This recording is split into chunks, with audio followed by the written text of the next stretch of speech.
desa yang sekarang tidak ingin dikenal banyak orang. Dia tidak selalu mempersilahkan orang datang memotret, melihat bangunan-bangunan tua, tidak. Namun tempat itu mengajak kita untuk membaca secara pelan.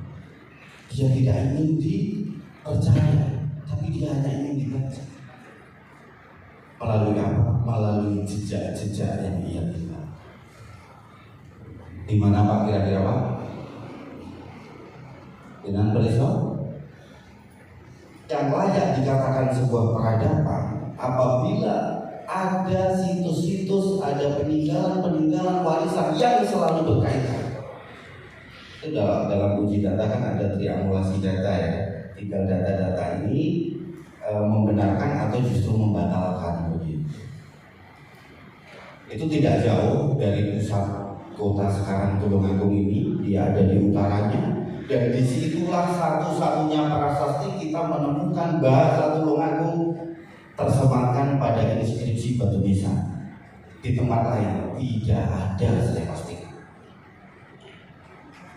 Berarti Tulungagung itu dari mana? Karena ada transisi nama dari Ngromo menjadi Tulungagung seperti yang disampaikan Pak Agus. Mungkin itu nanti juga akan menjadi dasar untuk didiskusikan lebih lanjut. Karena kalau Pak Agus tadi menyampaikan ada Ngrowo di Kalambret, ada Ngrowo di Tulungagung, ini apa mungkin dua matahari begitu Pak? Ngrowo yang Ngrowo, Kalambret ya Kalambret. Kemudian saya akan berlanjut pada tempat yang saya maksud itu adalah Tawangsari. Tawangsari menjadi satu bukti bahwa Islam awal membentuk sebuah komunitas, membentuk sebuah peradaban itu di Tawangsari. Di tempat lain ada Sunan Kuning, ada di Kalambret itu apa bagus? Bahasa bisakah itu kita sebut sebagai peradaban? Hanya sebuah pasaran, hanya sebuah batu nisan.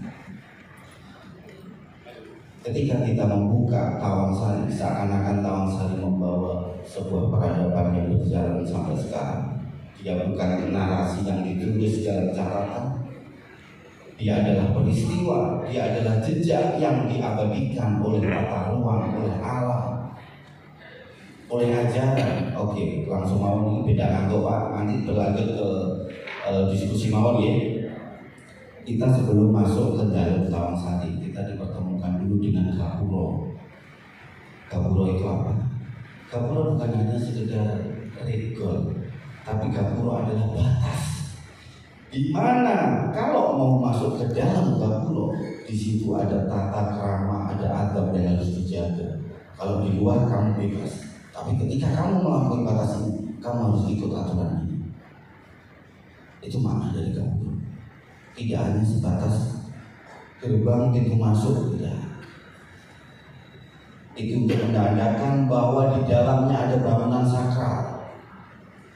Begitu kita masuk dari Gapuro Pak, kita tidak dipertemukan dengan dalam atau rumah yang dulu katanya penguasa tinggal di situ, tidak. Kita dihadapkan dulu dengan pasarian atau makam. Dengan masuk Gapuro, langsung dihadapkan dengan makam. Apa? Peradaban akan tumbuh setidaknya karena dua hal. Yang satu dibangun atas dasar memori, yang satunya dibangun atas dasar ketakutan. Baru nanti kita bicara lain-lain. Pasarian itu mengingatkan kita tentang siapa yang pantas dijadikan akar, tentang siapa yang mengawali, membuat cerita tentang tempat ini. Itu ada Sarian, dan di Sarian situ kita tahu di mana saudara itu ditempatkan, di mana keluarga inti itu diposisikan. Itu di makam Tawangsari ada Pak. Jadi yang di tengah cukup itu tokoh sentralnya namanya Kiai Abu Mansur. Kiai Abu Mansur itu nama kecilnya Raden Mastolo Diponegoro. Gelarnya ada dua.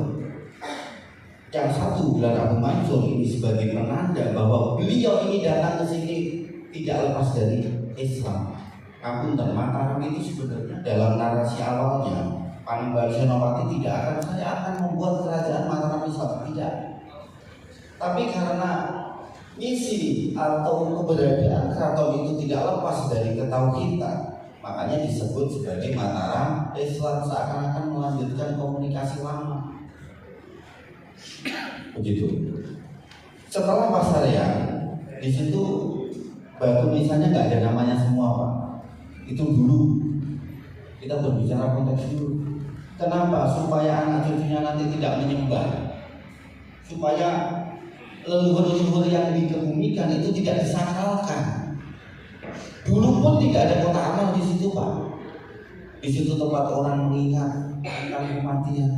Di situ walaupun sunyi, karena kita tahu, kita paham bahwa peradaban tidak lahir dengan kegaduhan. Islam masuk ke sini tidak dengan peperangan. Mereka mengajarkan sebuah kesunyian, sebuah kejujuran. Batu-batu nisan itu lebih jujur daripada tulisan-tulisan yang dibuat-buat sekarang.